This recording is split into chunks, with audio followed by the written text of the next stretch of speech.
আমলকি খেলে কি হয়? উপকারিতা ও সম্ভাব্য ক্ষতি। আমলকি, আমলা বা ইন্ডিয়ান গোজাবেরি হল এমন এক ফল যার গুণাগুণ বলে শেষ করা যায় না। এটি আয়ুর্বেদিক চিকিৎসায় বহুকাল ধরে ব্যবহার হয়ে আসছে। টক স্বাদের এই ফলটি ভিটামিন খের ভাণ্ডার এবং শরীরের নানা উপকারে আসে। আমলকি খাওয়ার ৫টি উপকারিতা। ১. রোগ প্রতিরোধ ক্ষমতা বাড়ায়। আমলকিতে রয়েছে প্রচুর ভিটামিন খি যা শরীরের ইমিউন সিস্টেম মজবুত করে। ঠান্ডা, সর্দি, কাশি প্রতিরোধে দারুণ কার্যকর। ২. হজমে সহায়তা করে।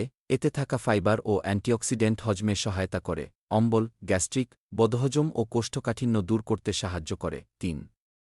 চুল ও ত্বকের যত্নে উপকারী। আমলকি চুল পড়া রোধ, চুল পাকা ঠেকানো এবং ত্বক উজ্জ্বল রাখতে সাহায্য করে। অনেকে এটি চুলে তেল হিসেবেও ব্যবহার করেন। ৪. রক্তে শর্করা নিয়ন্ত্রণে সাহায্য করে। আমলকি ডায়াবেটিস নিয়ন্ত্রণে সহায়তা করে, কারণ এটি ইনসুলিন সংবেদনশীলতা বাড়ায়। ৫. যকৃত ও হৃদরোগ প্রতিরোধ করে। এটি লিভার পরিষ্কার রাখতে সাহায্য করে এবং রক্তে কোলেস্টেরল কমিয়ে হার্টের স্বাস্থ্য ভালো রাখে। সতর্কতা: খুব বেশি খেলে, অতিরিক্ত খেলে পেট ফাঁপা বা ডায়রিয়া হতে পারে। খুব টক হওয়ার কারণে অম্বলের সমস্যা বাড়াতে পারে। বিশেষ করে খালি পেটে খেলে কাঁচা আমলকি কারো কারো দাঁতের এনামেল ক্ষয় করতে পারে।